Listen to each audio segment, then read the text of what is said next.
বিনোদন আপনি করবেন, এটা নিয়ে তো ইসলাম বাধা দেয় না, কিন্তু বিনোদন কেন্দ্রিক যেই জুয়া হচ্ছে, বিনোদন কেন্দ্রিক যে শরীয়ত বিরোধী কাজ হচ্ছে, এই খেলার কারণে নামাজ ঠিক থাকে না, নিজের ব্যবসা বাণিজ্য ঠিক থাকে না, সব কিছু রেখে যে আপনি খেলার প্রতি পাগল হয়ে গেলেন, শরীয়ত এই ক্ষেত্রে আপনাকে বাধা দিচ্ছে। ব্রাজিল আর আর্জেন্টিনার খেলোয়াড়দের জন্য পাগল পারা হয়ে ফেসবুকের মধ্যে আপনি আপন ভাই মানহানি কথা বলছেন। প্লিজ ভাই, সময়টা আল্লাহ দেখছেন। বাংলাদেশের মধ্যে যদি ভিন দেশের পতাকা টানাতে চান, আর্জেন্টিনা ব্রাজিলের পতাকা, এর উপরে আমার দেশের পতাকা থাকতে হবে। দুই পতাকা টানালে এর ডান দিকে আমার পতাকা, তিন পতাকা হলে মাঝখানে বাংলাদেশের পতাকা। আমার দেশের পতাকার খবর নাই, ও ব্রাজিল আর আর্জেন্টিনার পতাকা নিয়ে পাগল হয়ে গেছে।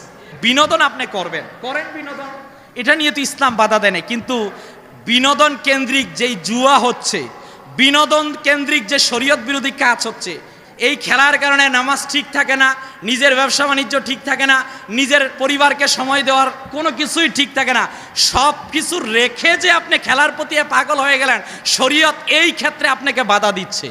আমি আবারও বলছি, আমি খেলা বিরোধী না।